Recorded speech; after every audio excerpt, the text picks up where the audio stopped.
ನಾನು ಪೇಟೆಗೆ ಹೋಗಿ ಎಲ್ಲ ಸಾಮಾನು ತೆಗೆದುಕೊಂಡು ಬರುತ್ತೇನೆ. ನೀನು ಮನೆ ಸ್ವಚ್ಛ ಮಾಡಿ ಅಲಂಕಾರ ಮಾಡಮ್ಮ. ಆಯ್ತಣ್ಣ, ಪೇಟೆಯಿಂದ ಆದಷ್ಟು ಬೇಗ ಬಂದ್ಬಿಡು. ನಾನೇನು ಬರ್ತೀನಮ್ಮ. ಸರಿ ಅಣ್ಣ.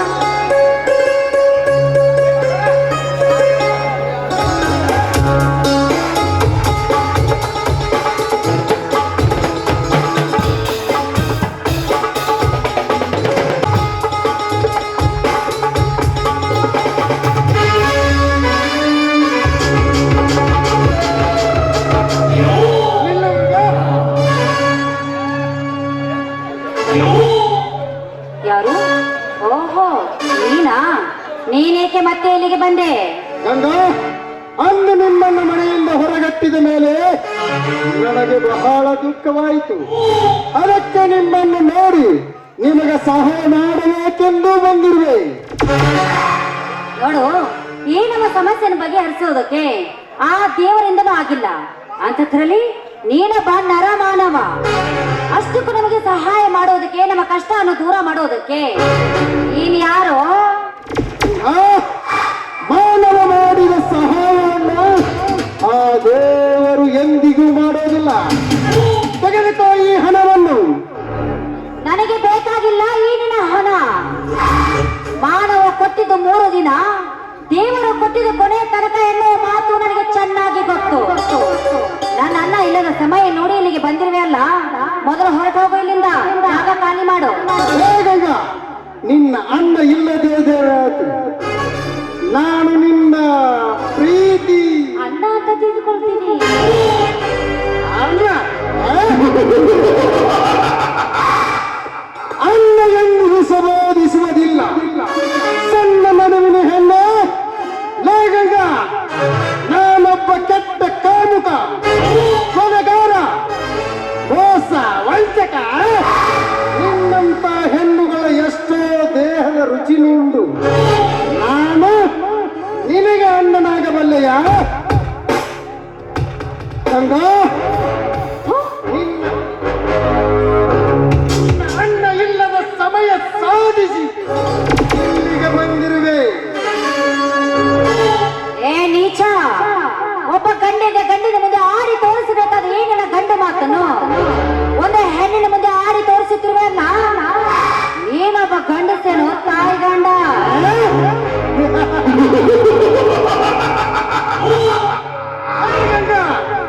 ಇಂಥ ಬೈಗಳವಲ್ಲವೋ ನನಗೆ ದಿನಾಲು ಹೋಳಿಗೆ ಊಟ ಇದ್ದಂತೆ. ಹೇಗಂಗ ನಿನ್ನಂತ ಮುದ್ದು ಮುಖದ ಹುಂಬರಿಯನ್ನು ನನ್ನ ಮನ. ಕಾಮುಕ, ಒಂಟಿ ಹೆಣ್ಣು ಇದ್ದಾಳಂತ ಶೀಲವನ್ನು ಹಾಳು ಮಾಡಲು ಬಂದಿದ್ದೆ. ಆದ್ರೆ ನಿನಗೆ ಕೇಳು ತಪ್ಪಿದ್ದಲ್ಲ. ನಮ್ಮಂತವರಿಗೆ ಎಂದಿಗೂ ಕೊಡೋದಿಲ್ಲ ದೇವರು. ಲೇಗಂಗ, ಕಾಯಿ ಹಣ್ಣಾಗಲೆಂದು ಬಿಟ್ಟರೆ ಮತ್ತೊಬ್ಬನ ಪ್ರೇಮಕ್ಕೆ ಕೈ ಹಾಕಿರುವೆಯೋ?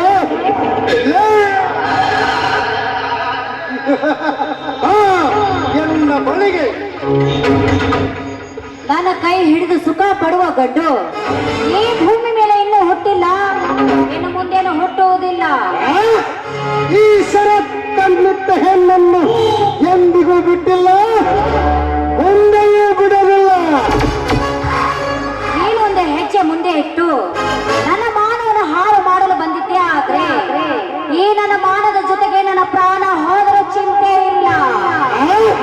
ಪ್ರಾಣಕ್ಕೆ ಹೆದರಿ ಓಡಿ ಹೋಗುವ ಹೇಡಿ ಎಂದು ತಿಳಿದಿರುವೆಯ? ಈ ಜಗದಲ್ಲಿ ವಾಸ ಮಾಡುವ ಕಾಡು ಮೃಗಗಳಂತೆ ಈ ಶರತ್ ಪ್ರಾಣಕ್ಕೆ ಪ್ರಾಣವನ್ನಾದರೂ ಇಟ್ಟು ಸುಖಿಸಿ ಬರುವೆ ನಿನ್ನ ಈ ಸರಿ ಜೋಡಿಯನ್ನು. ಈ ಸಮಯದಲ್ಲಿ ನನ್ನ ಅಣ್ಣ ಏನಾದ್ರೂ ಇದ್ದಿದ್ದರೆ ನಿನ್ನನ್ನು ಇಷ್ಟೊತ್ತಿಗೆ ಸಮಾಧಿ ಮಾಡಿ ಬಿಡುತ್ತಿದ್ದ. ಒಲಿಯ ಒಲಿಯ ಲೇ ಚಿಂತೆ ಅಂತ ಹೆಣ್ಣು ಅಂಕಿ ತಪ್ಪಿ ನಡೆದರೆ ಹೊಡೆದು ಮಂಕ ಬುದ್ಧಿ ಶುದ್ಧ ಮಾಡಬೇಕು. ನಿನ್ನ ನಿಂಬೆಯಂತ ಬಣ್ಣ ನನ್ನ ಕಣ್ಣುಗಳು ಬಣ್ಣಿಸುತ್ತವೆ. ಸುಮ್ಮನೆ ಹತ್ತು ಬೀರಿ ವರ್ತಿಸದೆ ಬಿದ್ದು ಬಿಡು, ನನ್ನ ಕಾಮದ ಬಲೆಯಲ್ಲಿ ನಾ ಮೆಚ್ಚಿಕೊಡುವೆ ನಿನಗೆ ಸಾವಿರಾರು ಹಣ. ಎಲ್ಲ ಹುಚ್ಚ, ಏನಿನ ಮೆಚ್ಚು ಮಾತಿಗೆ ಬೆಚ್ಚಿ ಬೀಳುವ ಹೆಣ್ಣು ನಾನಲ್ಲ. ನಾನು ಮರ್ಯಾದೆಯಿಂದ ಬಾಳುವ ಹೆಣ್ಣು. ಈ ಹೆಣ್ಣಿಗೆ ಶೀಲವೇ ಮುಖ್ಯ. ಹಣ ಆಸ್ತಿ ಅಂತಸ್ತಿಗೆ ಮರಳಾಗುವ ಹೆಣ್ಣು ಒಂದು ತೃಣಕ್ಕೆ ಸಮಾನ. ಎಳೆ ಹೆಣ್ಣೆ, ಸಿಡುಕು ಬುದ್ಧಿಯಿಂದ ತೊಡಕ ಮಾತನಾಡುವ ಹೆಣ್ಣೆ, ನಿನಗೆ ಕೊಡಲಾರದ ತಾಪ ಕೊಟ್ಟು ಈ ರಾಣ ಪ್ರತಾಪವನ್ನು ಹೊರಳಿಲ್ಲದೆ ಮಾತನಾಡಿ ಹಿಂಜರಿಯಬೇಡ. ಈಗಲಾದರೂ ನನ್ನ ಮಾಸನ್ನು ಅರಿತುಕೋ.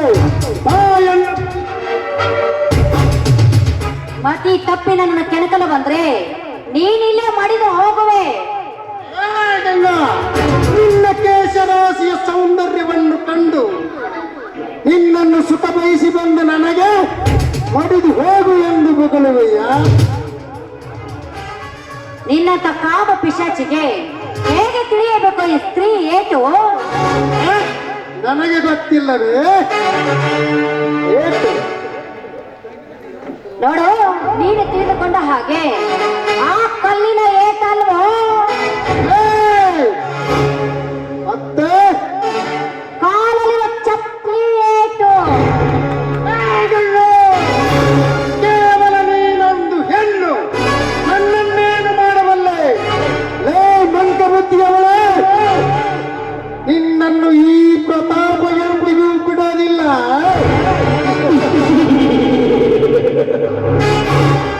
ರಣರಂಗದಲ್ಲಿ ಮಹಾಕಾರಿಯಾಗಿ ಗಂಡೆದೆಯಿಂದ ಕೈಲಿ ಕಟ್ಟ ಹಿಡಿದು ಹೋರಾಡಿದ ಕಿತ್ತೂರ ರಾಣಿ ಚೆನ್ನಮ್ಮ ಹೆಣ್ಣಲ್ಲವೇ?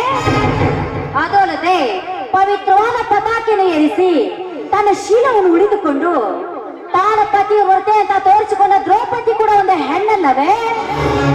ನಿನ್ನಂತ ಕಾಮುಕನಿಗೆ ಜನ್ಮ ನೀಡಿದು ಕೂಡ ಒಂದು ಹೆಣ್ಣು. ಒಬ್ಬ ಮೀಸೆ ಹೊತ್ತ ಗಂಡಸಾಗಿ ಒಂದು ಹೆಣ್ಣಿನ ಮುಂದೆ ನಿನ್ನ ಶೂರತನ ತೋರಿಸಲು ಬಂದಿರುವೆ ಅಲ್ಲ? ನೀನು ಒಬ್ಬ ಗಂಡಸೇನೋ ಕಾಮ ಪಿಶಾಚಿ.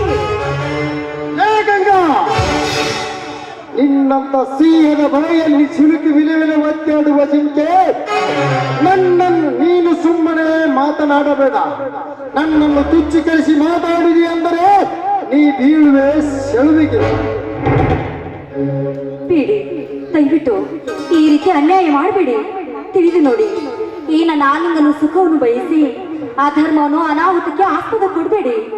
ಮಾನವಂತರ ಮನೆಯಲ್ಲೇ ಹುಟ್ಟಿರುವ ಈ ಗಂಗನ ಮಾನವನ್ನು ಕಳೆಯಬೇಡಿ. ದಯವಿಟ್ಟು ಹೊರಟೋಗಿಲಿಲ್ಲ, ಹೊರಟೋಗಿ. ನಿನ್ನ ಈ ಸುಂದರವಾದ ಸೌಂದರ್ಯವನ್ನು ಕಂಡು ಬೆಚ್ಚಿ ಬಂದಿದೆ ಎನ್ನ ಮಣ. ಲೇ ಗಂಗಾ, ನೀನಾಗೆ ನನ್ನನ್ನು ಒಲಿದು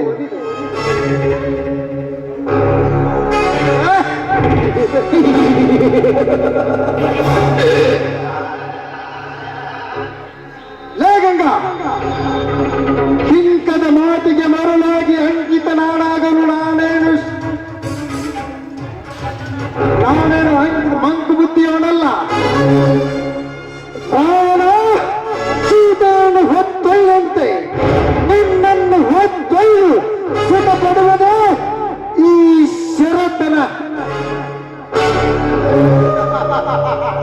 ಹೊತ್ತೊಯ್ಯಲೇಬೇಕು. ನೀಚ, ಕೈ ಮುಗಿದು ಬೇಡಿಕೊಂಡ್ರು ಕೂಡ ನಿನಗೆ ಕರುಣೆ ಎನ್ನುವುದೇ ಇಲ್ವೇನೋ? ನಾನೊಂದು ಪವಿತ್ರವಾದ ಹೆಣ್ಣು. ನನ್ನಂತ ಹೆಣ್ಣಿನ ಶೀಲಕ್ಕೆ ಆಸೆ ಮಾಡಿದೆ ಆದ್ರೆ ನೀನು ಹೋಗುವೆ ಯಮನ ಹಾದಿಗೆ. ಅಕ್ಕ ತಂಗಿಯ ಮೇಲೆ ಆಸೆ ಮಾಡಿದರೆ ನೀನು ಹೋಗುವೆ ನರಕದ ಕುಂಡಕ್ಕೆ. ನೋಡಿ, ಕೊನೆಯದಾಗಿ ನಾನು ನಿಮಗೆ ಕೈ ಮುಗಿದು ಬೇಡಿಕೊಂಡೆ. ಇಂಥ ಪಾಪದ ಕೃತ್ಯಕ್ಕೆ ಕೈ ಹಾಕಬೇಡಿ. ದಯವಿಟ್ಟು ದಯವಿಟ್ಟು ನನ್ನನ್ನು ಬಿಟ್ಟು ಹೊರಟೋಗಿ. ಪಾಪ ಪುಣ್ಯದ ಸೂತ್ರವೇ ಈ ಕಾಮುಕ ಚಂಡಾಲರಿಂದ ಕತ್ತರಿಸಿ ಹೋಗಿದೆ. ಏಳೆ ಪಾಪದ ಸತಿಯೇ, ನನ್ನ ಕಾಮದ ಕಾಲವನ್ನು ಮಾಡದೆ ನನ್ನ ವಶವಾಗಿ ಬಿಡು. ನನ್ನ ಅಂತರಂಗದ ಭವನೆಯನ್ನು ದೂರ ಸರಿಯೋ ದುರಾತ್ಮ. ನನ್ನ ಸೌಂದರ್ಯಕ್ಕೆ ಮರುಳಾಗಿ ಕೆಟ್ಟು ಪಟ್ಟಣ ಸೇರಬೇಡ. ಇಂಥ ಕೆಟ್ಟ ಕೆಲಸಕ್ಕೆ ಕೈ ಹಾಕಿ ಸುಮ್ಮನೆ ಸುಟ್ಟು ಹೋಗಬೇಡ. ಎಲೆ ಮಂಕು ಬುದ್ಧಿಯೇ, ನಿನ್ನ ಬಿಂಕದ ಮಾತಿಗೆ ಮರಳಾಗಿ ಎಲೆ ಮಂಕ ಬುದ್ಧಿಯವೇ, ಲಂಕಾಧೀಶ ರಾವಣ ಹೊತ್ತೊಯ್ದಂತೆ ನಿನ್ನನ್ನು ಹೊತ್ತೊಯ್ಯಲೇಬೇಕು. ಥು, ನೀಚ ಸರಿಯ ಹಿಂದೆ ನಿನ್ನಂತವನಿಗೆ ಹೇಗೆ ತಿಳಿಯಬೇಕು ಈ ಹೆಣ್ಣಿನ ಮಹಿಮೆ? ಅದು ಅಲ್ಲದೆ ನಿನ್ನಂತವನಿಗೆ ಈ ಹೆಣ್ಣಿನ ಮಹಿಮೆ ಎಂದಿಗೆ ತಿಳಿಯುವುದಿಲ್ಲ. ನೀನೊಬ್ಬ ಕಾಮ ಪಿಶಾಚಿ. ಈ ನಿನ್ನ ಹುಚ್ಚು ಮಾತುಗಳಿಂದ ನಿನ್ನ ದೇಹವನ್ನು ನುಚ್ಚು ನೂರು ಮಾಡಿಕೊಳ್ಳದೆ ಹೊರಟೋಗು ಇಲ್ಲಿಂದ. ಲೇ ಹನ್ನೆ, ಇದುವರೆಗೆ ನಿನಗೆ ಬರೇ ಬಾಯಿ ಮಾತಿನಿಂದ ಮಾತನಾಡಿಸಿದೆ. ನಿನ್ನ ಸುಳ್ಳ ಕಾಲ ವಿಳಂಬ ಮಾಡಿದೆ. ನಿನಗೆ ಬಲಾತ್ಕಾರವೇ ಸರಿ. ಬೇಡ,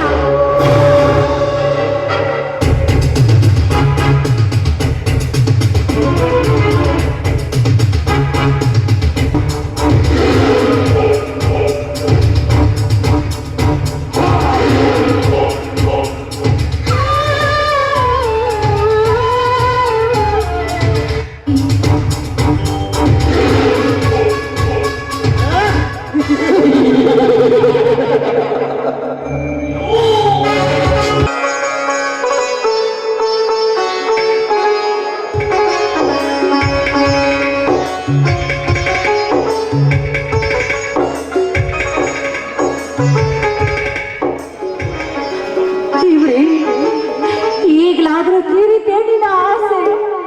ಯಾಕೆ ನಾನೇನು ತಪ್ಪು ಮಾಡಿರುವೆ ಅಂತ ನನಗೆ ಶಿಕ್ಷೆ. ದಿನನಿತ್ಯ ನಾನು ಕಣ್ಣೀರಿನಿಂದ ನಿನ್ನ ಪಾದಗಳಿಗೆ ಅಭಿಷೇಕ ಮಾಡಲಿಕ್ಕೆ ನೀನು ಕೊಡುವ ಶಿಕ್ಷೆ ಇದೇನಾ? ಇಂಥ ಹೀನ ಕೃತ್ಯವನ್ನು ನನ್ನ ಕಣ್ಣಿಂದ ನೋಡುವ ಬದಲು ಈ ನನ್ನ ಕತ್ತರಿ ಹೆಚ್ಚಿಗೆ ಸಾಯಿಸಿ ಬಿಡಬಾರದೆ.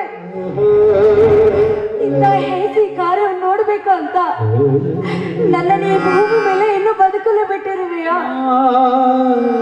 ಹೇಳು ದೇವ್ರೆ, ಹೇಳು. ನನ್ನ ಮದುವೆ ಸಲುವಾಗಿ ನನ್ನನ್ನ ಸಾಮಾನು ತರಲು ಪೇಟೆಗೆ ಹೋಗಿದ್ದಾನೆ. ಇಲ್ಲ, ಈ ಹೇಸಿ ಮುಖವನ್ನು ನನ್ನ ಅಣ್ಣನಿಗೆ ನಾನು ತೋರಿಸ್ಲಾರೆ. ಇಲ್ಲ, ನಾನು ಆತ್ಮಹತ್ಯೆ ಮಾಡಿಕೊಳ್ಳಲೇಬೇಕು. ಗಂಗಾ, ನೀನು ನಿನ್ನ ಶೀಲವನ್ನು ಕಳೆದುಕೊಂಡು ಮರ್ಯಾದೆಯಿಂದ ಬಾಳಿ ಬದುಕಿದ ನನ್ನನಿಗೆ ಈ ನಿನ್ನ ಹೇಸಿ ಮುಖವನ್ನು ತೋರಿಸುವುದರಿಂದ ನೀನು ಆತ್ಮಹತ್ಯೆ ಮಾಡಿಕೊಳ್ಳುವುದೇ ಲೇಸು. ಈ ನನ್ನ ಹೇಸಿ ಮುಖವನ್ನು ನನ್ನ ಅಣ್ಣನಿಗೆ ತೋರಿಸಲೇಬಾರದು. ಹೌದು, ನಾನು ಆತ್ಮಹತ್ಯೆ ಮಾಡಿಕೊಳ್ಳಲೇಬೇಕು. ಗಂಗಾ, ಆತ್ಮಹತ್ಯೆ ಮಹಾಪಾಪ. ನಿನಗಾಗಿ ನನ್ನ ಅರಿಶಿನ ಕುಂಕುಮಕ್ಕಾಗಿ ನಿನ್ನ ಅಣ್ಣ ಕನಸು ಕಾಣುತ್ತಿದ್ದಾನೆ. ತಾಯಿಗಿಂತ ಮಿಗಿಲಾಗಿ ಜೋಪಾನ ಮಾಡಿದ ನಿನ್ನನ್ನು ಬಿಟ್ಟು ನೀನು ಆತ್ಮಹತ್ಯೆ ಮಾಡಿಕೊಳ್ಳುವೆ. ನೋಡಿ ವಿಚಾರಿಸು. ದೇವ, ನಾನೇನ್ ಮಾಡ್ಲಿ? ಒಂದು ಕಡೆ ಆತ್ಮಹತ್ಯೆ, ಇನ್ನೊಂದು ಕಡೆ ಆತ್ಮಹತ್ಯೆ ಮಹಾಪಾಪ. ಯಾಕೆ ದೇವ್ರೆ ಇಂಥ ದುರ್ಘಟನೆ ದುರೋಧನೆ ಸಿಲುಕಿಸಿ ನನಗೇಕೆ ಈ ರೀತಿ ಚಿತ್ರ ಹಿಂಸೆ ಕೊಡುತ್ತಿರುವೆ? ಹಾಗಾದ್ರೆ ನಾನು ಆತ್ಮಹತ್ಯೆ ಮಾಡಿಕೊಳ್ಳುವುದೇ ಬೇಡವಾ? ಗಂಗಾ, ನೀನು ಆತ್ಮಹತ್ಯೆ ಮಾಡಿಕೊಳ್ಳುವುದೇ ಬೇಡವೆಂದು ತೀರ್ಮಾನಿಸಿದೆಯಾ? ನೀನು ಆತ್ಮಹತ್ಯೆ ಮಾಡಿಕೊಳ್ಳದಿದ್ದರೆ ನಿನಗೆ ಸಮಾಜದಲ್ಲಿ ಸಿಗುವುದು ಸುಳ್ಳು ಎಂಬ ಪಟ್ಟ. ನಿನ್ನನಿಗೆ ಸುಳ್ಳಿಯ ಅಣ್ಣನೆಂದು ಈ ಸಮಾಜ ಬಯಲು ಮಾಡಿ ತೋರಿಸುತ್ತದೆ. ಹೌದು, ನಾನು ಆತ್ಮಹತ್ಯೆ ಮಾಡಿಕೊಳ್ಳಲೇಬೇಕು. ಹೌದು, ನಾನು ಆತ್ಮಹತ್ಯೆ ಮಾಡಿಕೊಳ್ಳಲೇಬೇಕು. ಗಂಗಾ, ನೀನು ಆತ್ಮಹತ್ಯೆ ಮಾಡಿಕೊಂಡರೆ ನಿನಗಾಗಿ ಬದುಕುದ ನಿನ್ನ ಜೀವಂತ ಈ ಭೂಮಿ ಮೇಲೆ ಬದುಕುತ್ತಾನೆಂದು ತಿಳಿದಿರುವೆಯ? ನಾನೇನಾದ್ರೂ ಆತ್ಮಹತ್ಯೆ ಮಾಡಿಕೊಂಡ್ರೆ ನನ್ನನ್ನ ಖಂಡಿತವಾಗ್ಲೂ ಜೀವಂತವಾಗಿರೋದಿಲ್ಲ. ಇಲ್ಲ, ಈ ನಾನು ಮುತ್ತೈದಿ ಭಾಗ್ಯ ನೋಡ್ಬೇಕು ಅಂತ ನನ್ನನ್ನ ಕನಸು ಕಾಣ್ತಾ ಇದ್ದಾನೆ. ಹೌದು, ನನ್ನ ಅಣ್ಣನಿಗೋಸ್ಕರ ಆದ್ರೂ ಈ ನನ್ನ ಜೀವವನ್ನು ಗಟ್ಟಿ ಮಾಡಿಕೊಂಡು ನಾನು ಬದುಕಲೇಬೇಕು. ಹೌದು, ನಿನ್ನನ್ನು ಸಮಾಜ ಜಾರಣೆಯನ್ನು ಬೆರಳು ಮಾಡಿ ತೋರಿಸಬಾರದೆಂದರೆ ನೀನು ಆತ್ಮಹತ್ಯೆ ಮಾಡಿಕೊಳ್ಳಲೇಬೇಕು. ನಿನಗೆ ಬದುಕಬೇಕು ಆಸೆ ಇದ್ದರೆ ನಿನ್ನ ತಲೆ ಮೇಲೆ ಸುಳ್ಳು ಎಂಬ ಶಬ್ದವನ್ನು ಹೊತ್ತುಕೊಂಡು ಇಂಥ ದುಷ್ಟ ಜನರ ಮಧ್ಯದಲ್ಲಿ ಬದುಕಿಕೊ. ನೋಡು, ವಿಚಾರಿಸು, ಆತ್ಮಹತ್ಯೆ ಮಾಡಿಕೊಳ್ಳುವಿಯೋ ಅಥವಾ ಬದುಕುವಿಯೋ? ಆತ್ಮಹತ್ಯೆ ಮಾಡಿಕೊಳ್ಳುವಿಯೋ ಅಥವಾ ಬದುಕುವಿಯೋ?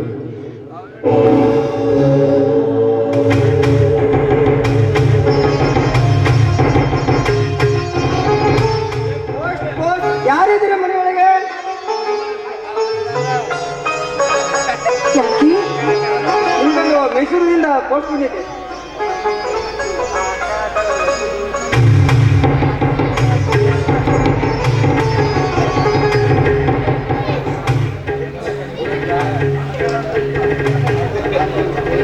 ಪ್ರಿಯ ಬೆಂಗಾಳಿಗೆ ನಿನ್ನ ಪ್ರಿಯತಮ ಸುರೇಶ್ ಮಾಡುವ ಆಶೀರ್ವಾದಗಳು. ನಾಳೆಯೇ ನಾನು ಊರಿಗೆ ಬರ್ತೇನೆ. ನಾನು ಬಂದ ಕೂಡಲೇ ನಿನ್ನ ಮದುವೆ ಗಂಗ. ಏನು ನಿನ್ನ ರೂಪ, ನಿನ್ನ ಸೌಂದರ್ಯವನ್ನು ಕಂಡು ಬೆಚ್ಚಿ ಬೆರಗಾದೆ. ನನ್ನ ಮನಸ್ಸು ನಿನ್ನಂಥ ಪವಿತ್ರವಾದ ಹೆಣ್ಣು ನನ್ನ ಸಂಗಾತಿಗೆ ಬರಬೇಕಾದರೆ ನಾನು ಭಾಗ್ಯಶಾಲಿ ಗಂಗ. ನೀನು ಸರೋವರದಂತೆ ಶುದ್ಧವಾದ ಗಂಗೆ. ನೀನು ಅಗ್ನಿಯಷ್ಟೇ ಪವಿತ್ರ. ನಿನ್ನ ಶೀಲ, ನಿನ್ನಂಥ ಮರದೆಯನ್ನು ಪಡೆಯಬೇಕಾದರೆ ನಾನು ಪೂರ್ವ ಜನ್ಮದಲ್ಲಿ ಪುಣ್ಯ ಮಾಡಿರಬೇಕು. ನಾವು ಊರಿಗೆ ಬಂದ ಕೂಡಲೇ ನಿನ್ನನ್ನು ನನ್ನ ಮದುವೆಯಾಗಿ ನನ್ನ ಮನೆ ತುಂಬಿಸಿಕೊಳ್ಳುತ್ತೇನೆ. ಹೆಚ್ಚಿಗೆ ವಿಷಯವಿಲ್ಲ. ಹೆಂಡತಿ ಪ್ರಿಯತಮ ಸುರೇಶ್. ಇಲ್ಲ ಇಲ್ಲ ಇಲ್ಲ ಇಲ್ಲ, ನಾನು ಪವಿತ್ರವಾದ ಹೆಣ್ಣಲ್ಲ. ನಾನು ಅಪವಿತ್ರವಾದ ಹೆಣ್ಣು. ಇಲ್ಲ, ನಾನು ಗಂಗೆ ಎಷ್ಟು ಪವಿತ್ರವಾದ ಹೆಣ್ಣಲ್ಲ. ನಾನು ಶೀಲ ಬೆಳೆದುಕೊಂಡಿರುವ ಹೆಣ್ಣು. ಸುರೇಶ್, ಅಪವಿತ್ರವಾದ ಈ ದೇಹವನ್ನು ನಿಮಗೆ ಅರ್ಪಿಸಲಾರೆ. ನಾನು ನಿಮಗೆ ಮೋಸ ಮಾಡಲಾರೆ. ಈ ಏಸಿ ಮುಖವನ್ನು ನನ್ನನ್ನೇ ನಿಮಗೆ ನಾನು ತೋರಿಸಲಾರೆ. ಇಲ್ಲ, ನನ್ನ ಪಾಪಕ್ಕೆ ಪ್ರಾಯಶ್ಚಿತ್ತ ಮಾಡಿಕೊಳ್ಬೇಕಾದ್ರೆ ನಾನು ಆತ್ಮಹತ್ಯೆ ಮಾಡಿಕೊಳ್ಬೇಕು. ಹೌದು, ನಾನು ಆತ್ಮಹತ್ಯೆ ಮಾಡಿಕೊಳ್ಬೇಕು.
ತಂಗಿ ಗಂಗಾ, ತಂಗಿ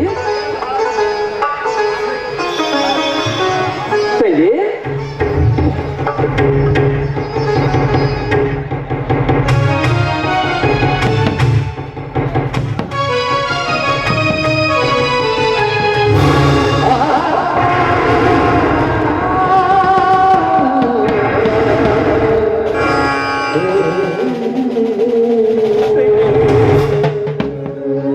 ನನ್ನನ್ನು ನಗುನಗುತ್ತ ಪೇಟೆಗೆ ಸಾಮಾನು ತರಲು ಕಳಿಸಿಕೊಟ್ಟು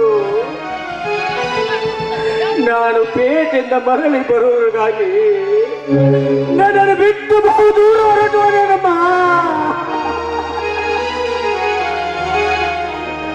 ತಂಗಿ, ಈ ಪಾಪ ಪಾಪಿಯ ಮುಖ ನೋಡಬಾರದೆಂದು ನನ್ನನ್ನು ಒಪ್ಪಂಟಿಯಾಗಿ ಬಿಟ್ಟು ಹೊರಟುವುದೇನಮ್ಮ, ಹೊರಟುವುದೆಯಾ?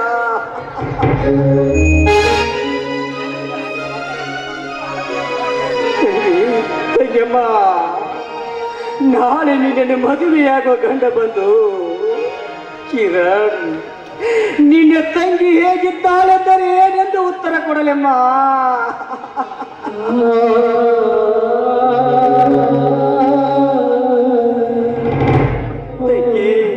ತಂಗಿಯಮ್ಮ, ನಿನ್ನ ಹಸಿಮನೆ ಮೇಲೆ ಕುಡಿಸಿ ಮೈ ತುಂಬ ಅರಸಿನ ಹಚ್ಚಿ ಹಸಿರು ಸೀರೆ ನುಡಿಸಿ ಕೈ ತುಂಬ ಬಳೆ ಕೊಡಿಸಿ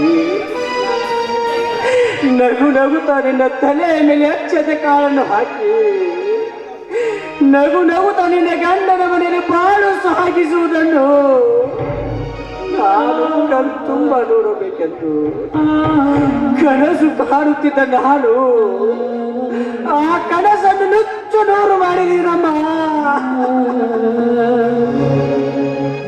ತಂಗಿ, ಇಂದು ನಿನ್ನ ಸಮಾಧಿಗೆ ಇಡೀ ಮಣ್ಣು ಹಾಕುವಂತೆ ಮಾಡಿದೇನಮ್ಮ.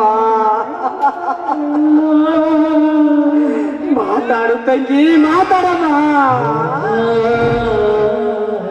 ತಂಗಿ, ಈ ನಿನ್ನ ಬಂದಿದ್ದಾನೆ, ಮಾತಾಡಮ್ಮ, ಮಾತಾಡು. ತಂಗಿ, ಇನ್ನು ಮುಂದೆ ಯಾರನ್ನು ತಂಗಿಯೆಂದು ಕರೆಯಲ್ಲಮ್ಮ.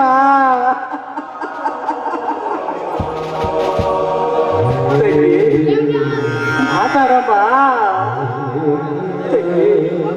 ಒಂದೇ ಒಂದು ಸರ ಈ ಪಾಪಿ ಅಣ್ಣನನ್ನು ಬಾಯ್ ತುಂಬ ಅಣ್ಣ ಎಂದು ಕರೆಯಮ್ಮ.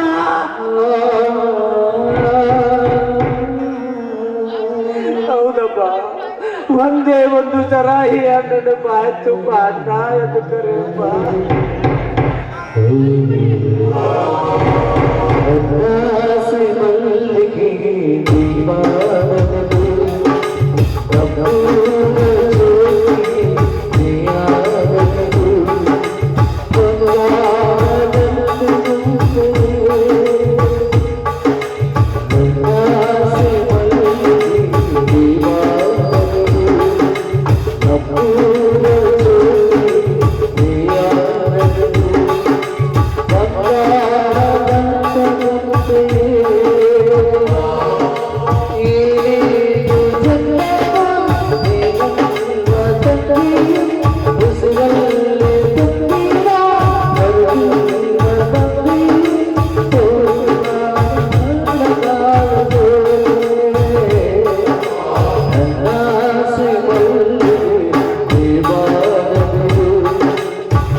ಸಾಮಾನು ಪೇಟೆಗೆ ಹೋದಾಗ ಇಲ್ಲಿನ ಮ್ಯಾನೇಜರ್ ಮನೆಗೆ ಬಂದು ಸೀರೆ ಕಳಿಸಲು ಪ್ರಯತ್ನ ಮಾಡಿ ನಾನು ಎಷ್ಟೇ ಕೈ ಮುಗಿದು ಬೇಡಿಕೊಂಡಿರುತ್ತೇನೆ ಕಟುಕತೆ ಅನ್ಯಾಯವಾಗಿ ನನ್ನ ಸೀರೆಯನ್ನು ಹಾಳು ಮಾಡಿದೆ.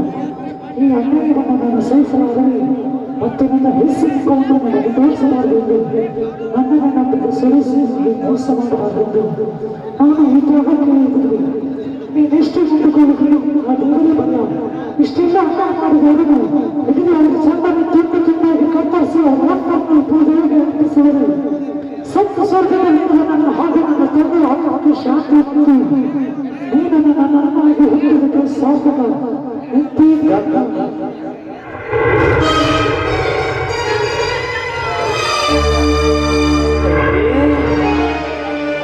ತಂಗಿ, ನೀನಾಗಿ ಆತ್ಮಹತ್ಯೆ ಮಾಡಿಕೊಂಡಿಲ್ಲ. ನಿನ್ನ ಸಾವಿಗೆ ಕಾರಣರಾದ ರುಂಡವನ್ನು ಚೆಂಡಾಡಿ ಅವರ ರಕ್ತವನ್ನು ಈ ಭೂಮಿಗೆ ಅಭಿಷೇಕ ಮಾಡಿಸದಿದ್ದರೆ ನನ್ನ ಹೆಸರು ಕಿರಣನೇ ಅಲ್ಲ.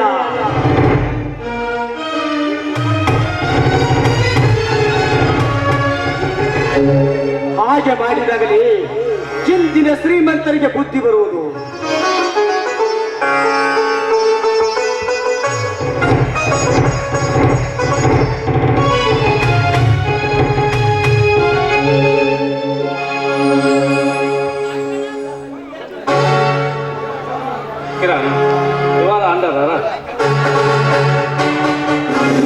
ಏಕೆ ಇನ್ಸ್ಪೆಕ್ಟರ್? ಗಂಗಾಳನ್ನು ಕೊಲೆ ಮಾಡಿದ್ದಕ್ಕಾಗಿ. No no inspector, no.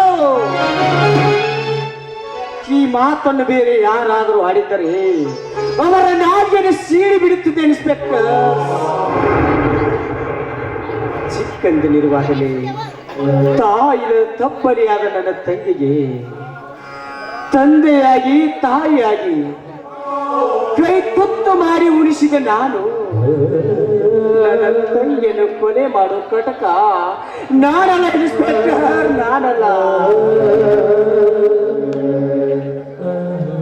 ನನ್ನ ತಂಗಿ ತುಂಬಾ ಜಾಲಿ ಇನ್ಸ್ಪೆಕ್ಟರ್. ನಾಳೆ ತಾನು ಹೋದ ಮೇಲೆ ನನ್ನ ಮೇಲೆ ಯಾವ ಅಪರಾಧವು ಬರಬಾರದೆಂದು ತನ್ನ ಸಾವಿಗೆ ಕಾರಣರಾದವರ ಹೆಸರನ್ನು ಈ ಚೀಟಿಯಲ್ಲಿ ಬರೆದಿದ್ದಾಳೆ. ತೆಗೆದುಕೊಳ್ಳಿ ಇನ್ಸ್ಪೆಕ್ಟರ್.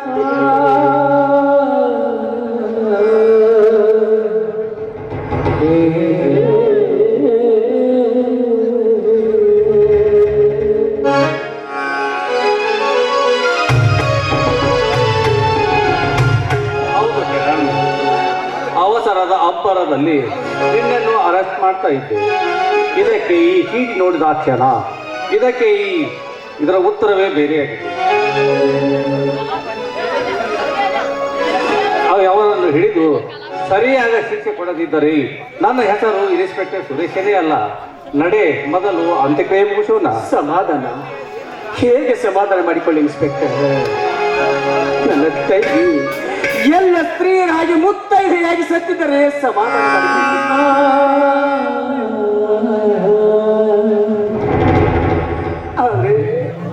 ಅವಳ ಹಣೆ ಬರದಲ್ಲಿ ಮುತ್ತೈದ ಭಾಗ್ಯವನ್ನು ಬರ್ತಿಲ್ಲವೆಂದಾಗ ಅದು ಹೇಗೆ ಸಮಾಧಾನ ಮಾಡಿಕೊಳ್ಳಲಿ ಇನ್ಸ್ಪೆಕ್ಟರ್? ಹೇಗೆ ಕಿರಣ್, ನಿನ್ನ ತಂಗಿಗೆ ಮುತ್ತೈದೆ ಭಾಗ್ಯ ಇನ್ನೂ ಇದೆ. ಅದು ಹೇಗೆ ಇನ್ಸ್ಪೆಕ್ಟರ್? ಸ್ವಲ್ಪ ನಿಲ್ಲು ಕಿರಣ್.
ತಂಗಿಯು ಮುತ್ತೈದೆಯಾಗಿದ್ದಾಳೆ. ಆದರೆ ಎಲ್ಲ ಸ್ತ್ರೀಯರು ತಮ್ಮ ಬಾಳು ಸಾಗಿಸುವುದಕ್ಕಾಗಿ ಗಂಡನ ಮನೆಗೆ ಹೋಗುತ್ತಾರೆ. ಆದ್ರೆ ಇವತ್ತು ನನ್ನ ತಂಗಿ ಮುತ್ತೈದೆಯಾಗಿ ನಗು ನಗುತ್ತಾ ಸ್ಮಶಾನದ ಕಡೆಗೆ ಹೋಗುತ್ತಿದ್ದಾಳೆ.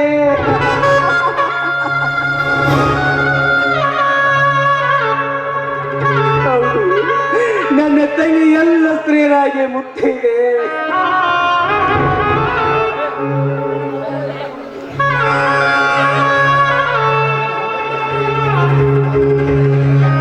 ಮೊದಲು ಅಂತ್ಯಕ್ರಿಯೆ ಮುಗಿದ ನಡೆ. ಬನ್ನಿ ಇನ್ಸ್ಪೆಕ್ಟರ್, ನನ್ನ ತಂಗಿ ಅಂತ್ಯಕ್ರಿಯೆ ಮಾಡೋಣ. ಒಳ್ಳೆ ಮನಸ್ಸು ಇತರೆ ಕಷ್ಟ ಬಂದಿ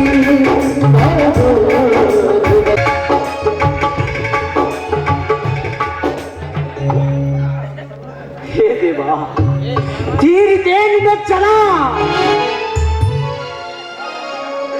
ನಮ್ಮಂತ ಬಡವರನ್ನು ಏಕೆ ಎಡಬಿಡದೆ ಹೀಗೆ ಕಾಡುತ್ತಿರುವೆಯಪ್ಪ?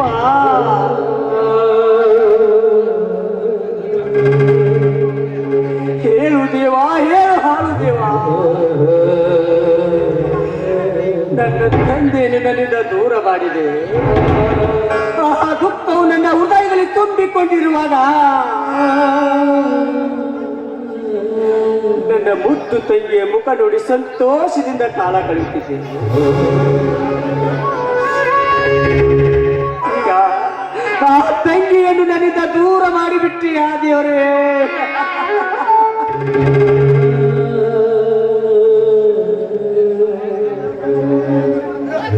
ಇಂಥ ಶಿಕ್ಷೆಯನ್ನು ಏಕೆ ಕೊಡುತ್ತಿರುವೆ ಹಾಳು ದೇವ?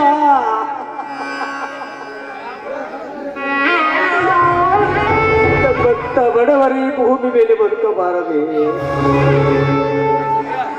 ನನ್ನ ತಂದೆ ನನ್ನ ತಂಗಿಯ ನೆನೆಸಿಕೊಂಡರೆ ನನ್ನ ರೋಷ ಹೆಚ್ಚುತ್ತಿದೆ.